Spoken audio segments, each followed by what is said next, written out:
Maria, Maria, Maria. The old fella start to pray. Maria, Maria, Maria. I hope they don't come by me. Maria, Maria, Maria. Not a thing in my house. Maria, Maria, Maria. It's been there back in the some song. Welcome back to it, guys. The Now Morning Show is continuing the conversation because just this season, the Christmas season, which could also mean stress. So this morning we're checking in with Rhonda Thompson-Benjamin, the Counselling Psychologist at Equilibrium Counselling Services, as we explore coping with holiday stress. Good morning, Rhonda. Good morning to you. Season's greetings to you and the entire TTT family. All the best, as we like to Thank say here in you. Trinidad and Tobago. But the best comes with a lot of pressure and a lot that might leave people overwhelmed, jumping straight into the conversation. So what would you say from your viewpoint are some of the major stress contributors during this Christmas season? Yes, well, during the holiday season, I often see stress arising from increased expectations, that financial pressure, family conflict, and even the emotional weight of unmet hopes of all past experiences. And of course, these pressures tend to intensify because the holidays are symbolically tied to themes of joy, togetherness, abundance, which we are reminded in our songs, conversations, some of the shows that we watch during this time. So when a person's lived experiences doesn't match to these ideals, it creates a strong sense of discrepancy and it causes that emotional strain. Of course, during this time, our schedules become a bit more hectic. Our routines are disrupted and there are emotional triggers. Some persons experience things like grief, loneliness, and unresolved family issues in a more intense way.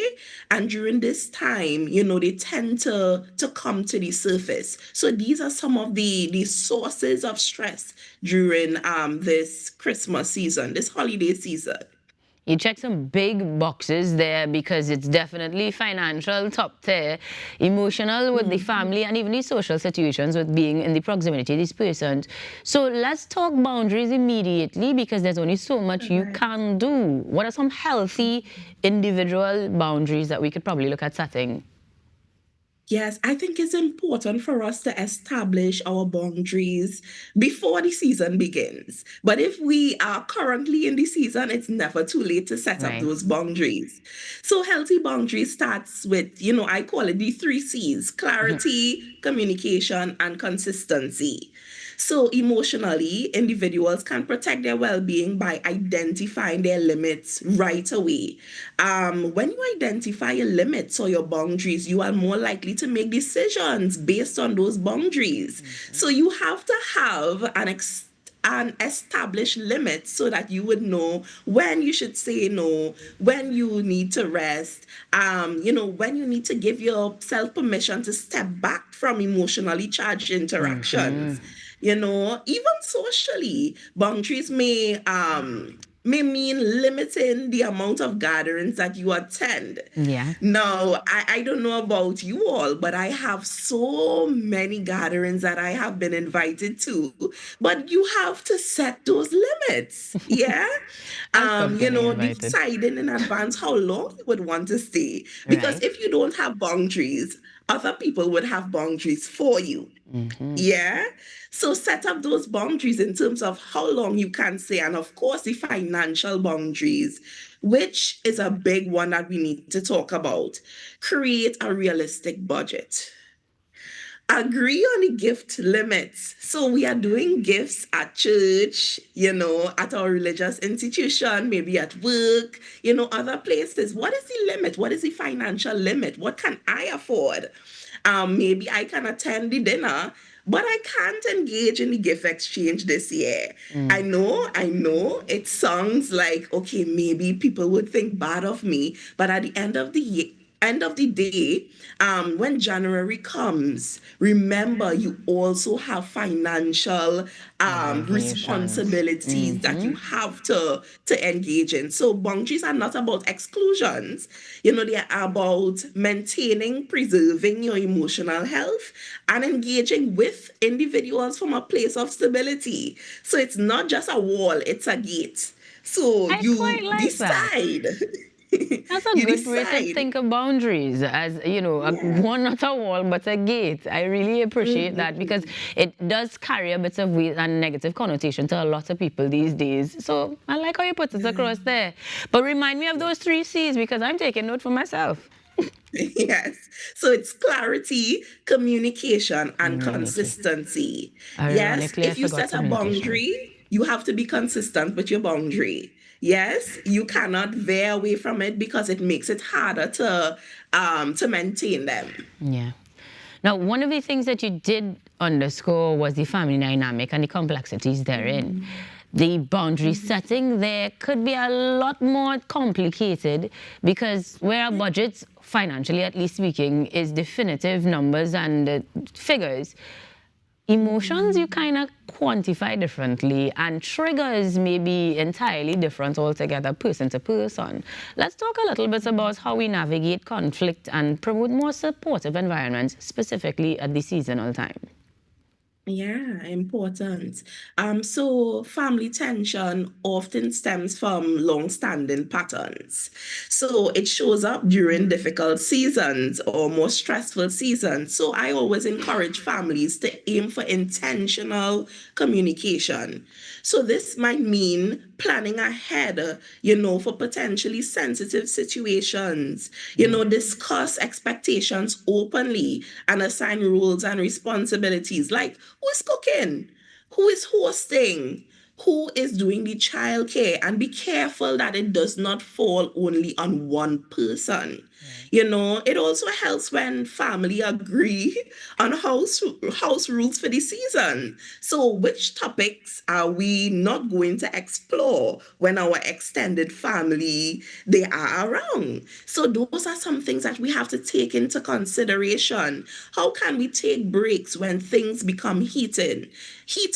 So, creating shared moments for connection amidst the busyness of the season can also help. So, some small rituals, maybe, prayer or mindfulness, engaging in small games and gratitude practices. This tends to shift the emotional climate towards warmth and cooperation in the family.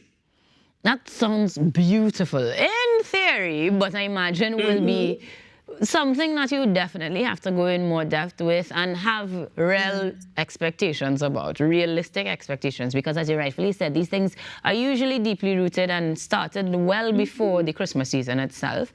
But I do appreciate that they're very doable. The games are in charge of. Now, let's go the other side of the fence. The persons who are not necessarily connected to their families now and feel isolated even more so because they're seeing everybody else with the fam and here they are alone in the Christmas season. How do we navigate that isolation? Yeah. So for individuals who feel lonely or disconnected, the holidays, of course, will amplify that sense of exclusion and loss. So I always encourage them to focus on building intentional connections. So even if they are not traditional ones with your family of origin, this might mean reaching out to supportive friends or joining a community or a faith-based institution, and even if your family, let's say they are not in the country, even scheduling virtual check-ins could be helpful.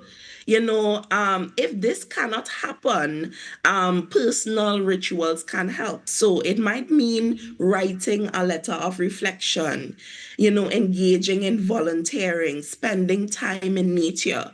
All of these things can create a sense of purpose, even when there is emotional isolation. And if things become too intense, of course, reach out for professional help because it can be particularly difficult at this time. Let's hope that they're open during the Christmas season. But let's go specifically more into the family dynamic from the parent-child perspective, because parents can help children manage holiday expectations, even the overstimulation for some of them. So how do we redirect that energy? How can parents help their children, especially in busy, high-energy families? Yes. So one thing we know about children is they absorb the energy around them. So the holiday season can be both exciting and overwhelming for children as well. So parents can help by establishing predictable routines, preparing children ahead of transitions and using age-appropriate language to explain what to expect. Yes. Also remember to limit overstimulation. So children as well, they need quiet breaks during the season, sensory friendly activities and smaller gatherings. This can prevent the emotional overload that children often experience, and more importantly, parents, remember to validate the feelings of your children. Yes, you may want them to attend every event, but they too can feel burnt out during the season. So they may feel excited, and because you are stimulated as the parent, you may crush the excitement, because of your responses. Also remember, again, they may feel disappointed because they may not have gotten the present that they wanted. While we want to raise children who are very grateful, feeling disappointed is a natural part of a child's development. So be careful how you navigate that experience. You want to teach lessons, but at the same time, you want children to express how they feel in a respectful manner. So when children feel understood, they are better able to self-regulate. So we have to maintain that balance with our children during the season. Self-regulation is a conversation we could have across generations, but we don't have the time today. So I will pin that one for another conversation. One big one that we are going to focus on, though, is going back to that financial pressure. It is definitely a major stressor. And I think in terms of practical application, we could use some tips. Tell us some of the psychological tools and the practical tools that we can use to manage gift-giving expectations without guilt or strain. Yes. So the psychological pressure around gift giving often comes from the emotional belief that love must be demonstrated through material items. So reframing this narrative, it really helps significantly. So I encourage individuals and families to discuss expectations openly. Communication is key. Set financial limits in advance. So this year, we are aiming at spending maybe 100 to 300, depending on your budget. And also have creative alternatives. So we can make handmade gifts, and also instead of focusing on material gifts, we can focus on experiences. So write your budget, what are our wants, what are our needs, and also emotionally practicing self-compassion and letting go of the comparison. Not because your neighbor has expensive curtains, it means that our family needs to now spend on expensive curtains and all paint again. So we have to be able to communicate as a family and also distinguish our wants and our needs. And again, that could be a whole other show, but this morning you've given us a lot of food for thought on how we can navigate the holiday stress specifically a lot better. Could you remind us, Rhonda, of how we could connect with you should we need to get even more applicable tips? Sure. You can contact us at 376-3760 or at Equilibrium Counselling Services at gmail.com. Always a delight to have you. Thank you so much for the insights, and I wish you a very Merry Christmas, just in case we don't talk again before then. Thank you, and same to you. Rhonda Thompson-Benjamin, Counselling Psychologist at Equilibrium Counselling Services, giving us some really useful tips on how we can cope with holiday stress. Hopefully, we're going to help you de-stress this morning still, because we've got more to come here on the Now, so come back after these messages.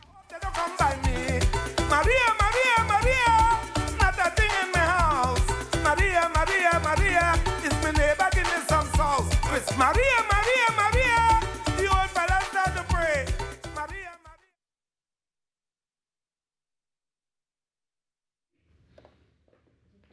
table. Can you come first? 1 to 10 forward, check. Sure.